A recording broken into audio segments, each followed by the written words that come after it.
Hello and welcome to task 64.2, where I will be introducing you to the topic of cell division. So by now you must have gone through the objectives of unit 5 and have taken time to note down all the keywords that were shared with you in 64.1. It is very important to have a look at them before you start the unit so you feel familiar about these terms that you're going to learn in unit 5. So let's begin with the few details on what we are going to discuss in this video. I'll just be telling you what cell division is, where do cells come from, what is the difference between somatic cells and gametes, what is the difference between haploid and diploid cells, and a brief overview about 3 different types of cell division. So what is cell division?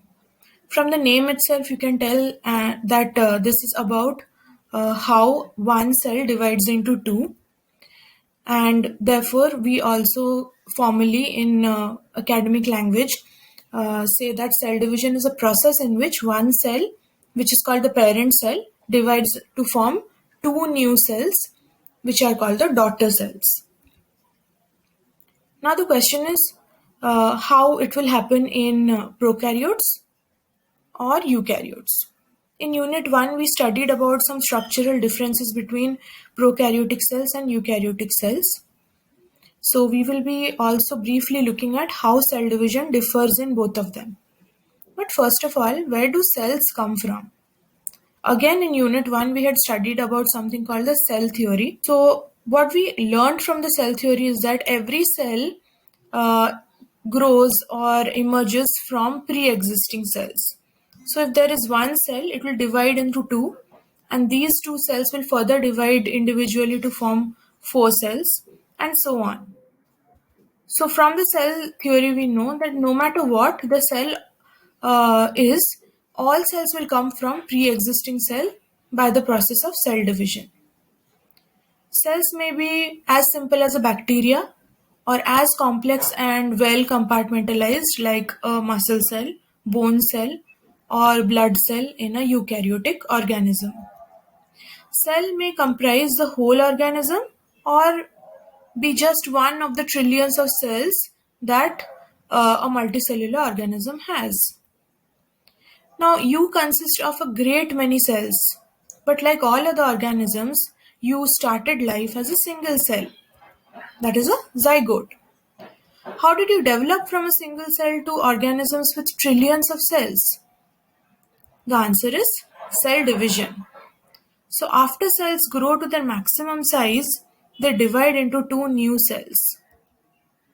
And these new cells are small at first, but they grow eventually and divide and produce more new cells. And this process continues in a repeating cycle called the cell cycle. So as you see on the left hand side, we all begin our life cycle as a single cell, and with multiple numbers of cell cycles, we develop into an adult human with about 10 to 100 trillion cells. Now if you zoom in and look into our gut, the number of bacteria in our gut are more than the number of cells in our whole body. That's because bacterial cells are smaller and divide faster. And if you again zoom in to more details, you will notice that your body contains more number of viruses than the number of bacteria in your gut. Okay, so what we see is how one cell can divide and ultimately multiply its number. Now, talking about types of cell divisions. Based on whether the organism is a eukaryote or a prokaryote, different types of methods or approaches are there for these organisms to divide their cells. As you can see on the slide, eukaryotic organisms have more advanced and more complex cell structure. So they divide by two ways. One is mitosis and one is meiosis. In mitosis, the parent cell will divide to form two daughter cells, and the daughter cells are exact copies or replicas of the parent cell. Where will you see this kind of division? You will find this kind of division in your body cells like eye, skin, hair, muscle. Whereas eukaryotic organisms also do a second type of cell division called meiosis. And this type of cell division is done so that the eukaryotic organism produce sex cells like the sperms or the eggs, which will later fuse during reproduction and produce a zygote. So you will study about meiosis in A level, but in AS level we will be only focusing about mitosis. Now let's look at prokaryotic organisms. Since prokaryotic organisms have a simpler cellular structure with less organelles, no well-developed nucleus, but just a chromosome, their method of cell division is also very simple. And the name of that method is called binary fission. Binary organisms like bacteria, they replicate themselves for the purpose of reproduction by binary fission. This process is more simpler than mitosis, as prokaryotes have only very simple cellular structure. Over here, I will pause so that you can sketch notes between the different types of cell division that you just got introduced about eukaryotes and prokaryotes. Thank you for pausing. We will now look into a brief detail about how prokaryotes reproduce by binary fission. As I explain, you may pause the video and sketch notes. So as you know, a eukaryotic cell does not have membrane-bound organelles and it doesn't have a well-defined nucleus. So the cytoplasm has simple proteins, ribosomes, and some simple organelles, as well as a single circular DNA with some plasmids. So if this is a mother chromosome, after a certain period of time, the cell will reach a certain size by increasing the synthesis of protein, ribosomes, and duplicating its DNA. Means its chromosome is converted from 1 to 2 because now the cell is going to divide. And when it divides, it has to equally distribute its chromosome to two daughter cells. So during the next stage, the cell will elongate further and the cytoplasm will begin separating after the chromosome has got separated. So first DNA duplicates, then DNA separates, and after the DNA separates to two opposite poles of the cell, the cytoplasm will start furrowing or will start splitting. The furrowing will deepen, and ultimately the two daughter cells will separate in such a manner that equal amount of cytoplasm with proteins, ribosomes get distributed into two daughter cells. So to summarize, these are the steps of binary fission, and this is the purpose behind why prokaryotic cells do binary fission. Take a moment to sketch notes. Thank you for pausing, and now we will move on to the next type of cell division. And before we move to the next type of cell division, which is cell division seen in eukaryotes, let's quickly understand these two terms, somatic cells and gametes. So whenever we use the term somatic cells, it means body cells like the cells of your skin, liver, eyeballs, or your digestive system. Any cell which is not related to your reproductive system is your somatic cell.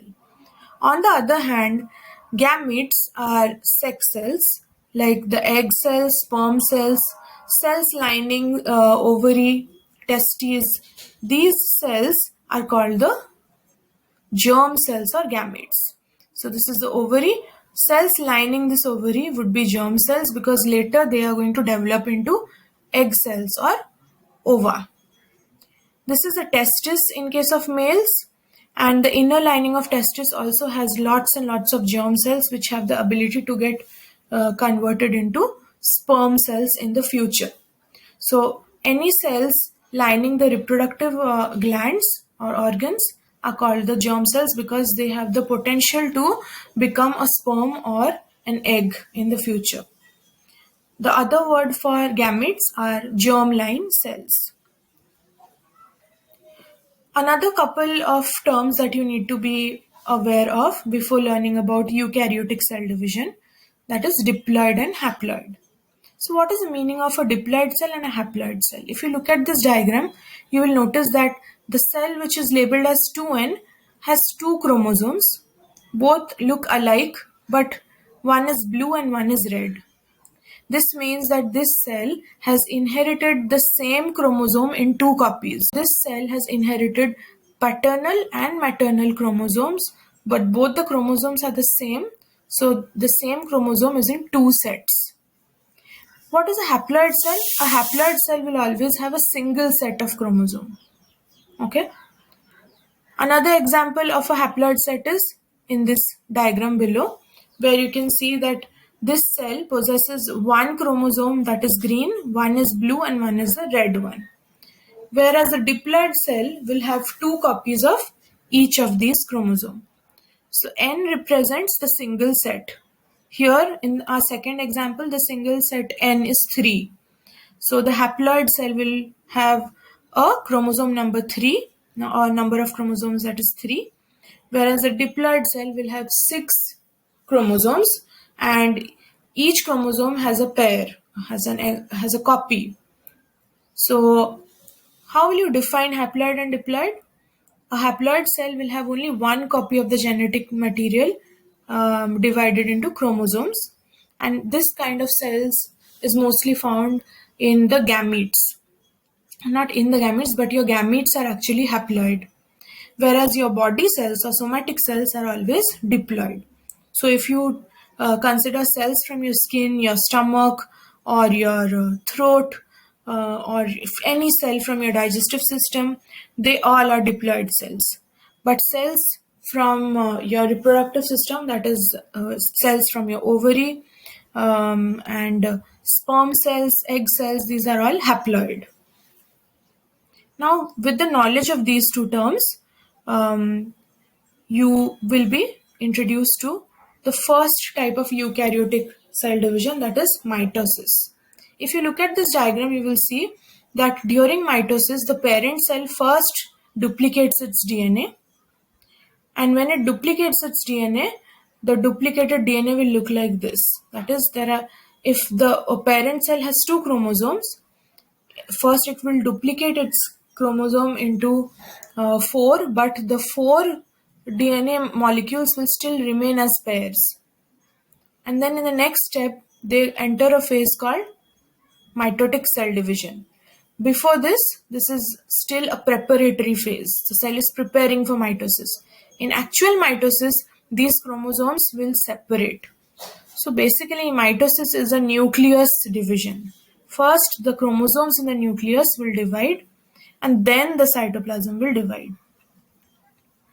So this is a division of nucleus first and cytoplasm second, and the outcome of this division is an exact copy of parent. So if you look at the parent cell, the two daughter cells are exact copies of the parent cell. It consists of two major steps. One is karyokinesis and one is cytokinesis. Karyokinesis means equal division of the nucleus. If you see, the nucleus has two chromosomes and it got equally divided so that both the daughter cells have one copy of each chromosome. It's not that each daughter has only one chromosome. Each daughter has the exact copy of the parent cell. So that's the karyokinesis part. After the nucleus divides, the cytoplasm will divide around the nucleus equally. That is cytokinesis. So what's the purpose behind cells doing mitosis? Mostly mitosis is performed by eukaryotic organisms to repair damaged cells. That is, cells which are damaged, they are broken down and absorbed, and then the material is used to make new cells by mitotic cell division. When you are developing from zygote to a baby or an individual and finally an adult, cells are dividing in your body and forming new cells so that your body size increases, growth happens. So formation of new cells, when new cells are formed, it is formed by the process of mitosis. Growth, any particular organ of your body is growing is that is because of the process of mitosis. And finally, in case of some plants, fungi, and some single-celled eukaryotes, they perform asexual reproduction, that is, copying of the parent cell to form two identical daughter cells, as in case of amoeba, or in case of single-celled organisms like paramecium. When they multiply in number asexually, the cell division in them that happens is mitosis. The second type of cell division is called meiosis, which is a little more complex. You will study about this in detail in your A level. So meiosis is a type of cell division which happens so that a person will produce sperms and ova. So until and unless we reach our puberty, our reproductive cells wait and halt till a stage, and after we reach our puberty, meiosis begins in our reproductive organs, that is ovary and testis. So meiosis occurs in germ-line cells to produce the gametes. Please remember, don't misunderstand and say that gametes do meiosis. That is wrong. Gametes are produced by the process of meiosis. So we say that meiosis is involved in reproductive cells of plants, animals, and fungi, especially for those plants, animals, and fungi who reproduce sexually. So we come to the end where we summarize that whatever we learned in this video. I would like you to pause the video over here and solve and complete this summary paragraph about cell division overview. Let's look at the answers now.